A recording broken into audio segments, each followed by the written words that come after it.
I can remember it like it was yesterday, February of 1990, when police stormed our home.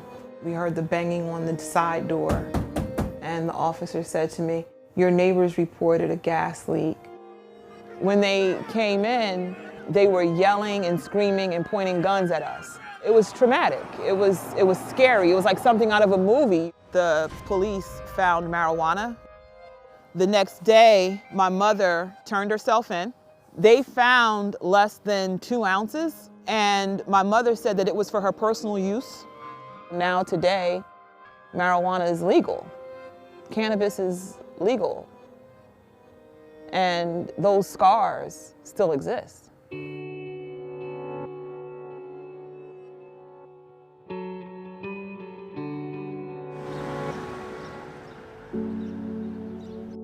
So this is the house.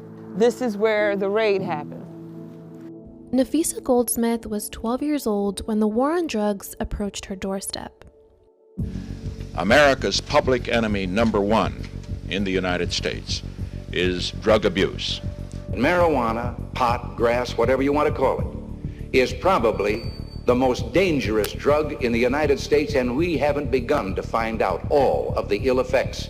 It probably started under Nixon and then every subsequent president, where police officers were being told that they have to target communities, especially black and brown communities. We saw policing at levels that we'd never seen before, and it fueled mass incarceration in our country. Get on your knees. On my knees. Hands off your head. In a 1994 interview, Nixon's former domestic policy chief, John Ehrlichman, stated that, quote, "The drug war was started to fight against the anti-war left and black people," unquote.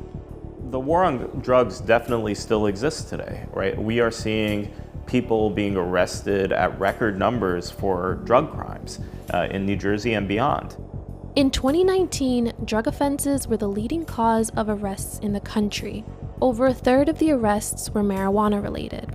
26% of those arrested were black, despite making up less than 14% of the US population, while data shows that black people and white people use drugs at similar rates.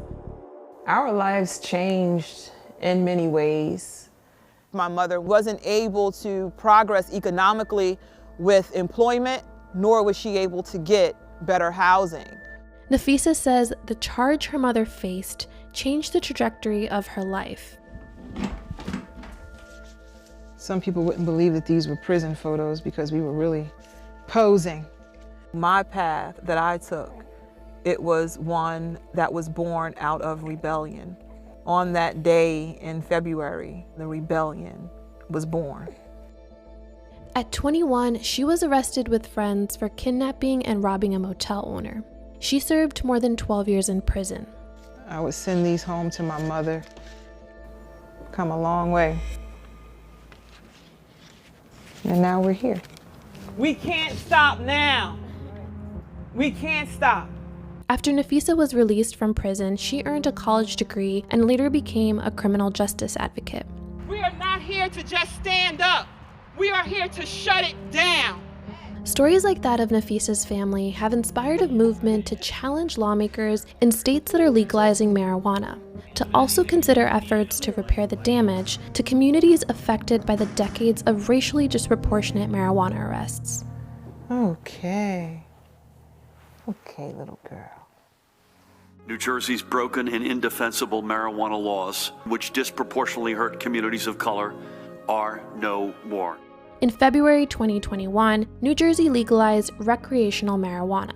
Originally, the bills didn't include any community reinvestment provisions. But in 2019, after a failed legalization, Black lawmakers and criminal justice reform advocates started working together to make a case towards reparations for families like Nafeesah's. Bringing down their property value. This is redlining.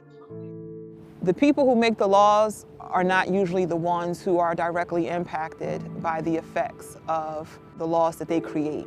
And all of the Black and brown people who have been incarcerated, who have lost their lives and lost their loved ones, lost the ability to parent their children, the lawmakers have to think about that. New Jersey's bill includes what's called a social equity fee. The 70% sales tax for marijuana revenue will go towards impact zones. cities with large Black and brown communities where marijuana laws were most strictly enforced. Other states like New York, Vermont, and Virginia have also proposed social equity fees in their cannabis bills. So it's not quite reparations, but it is a way to fund communities that have been historically ignored. We can do whatever we want to take a public health approach rather than a criminal justice approach. The people that are being policed are people of color. That's been a tool and a vehicle that the police have used to oppress, and we need a severe change. According to a recent poll by the ACLU and the Drug Alliance, most Americans believed the war on drugs has failed. What happened to my family was not nice. What happened to millions of families has not been nice. Nafeesah rallied in Trenton, New Jersey's state capital, on the 50th anniversary of the war on drugs to demand justice for families impacted. When you look around and you look at the faces, you see my Black brothers, my brown brothers and sisters.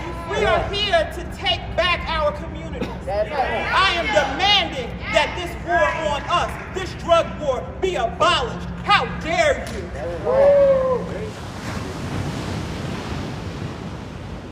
I remember when I was sitting in the prison yard, looking out over the gates and wishing I was here. Sometimes bad things happen to good people, and those bad things can sometimes destroy that person, or it could make them. And for me, it made me want to come back and fight.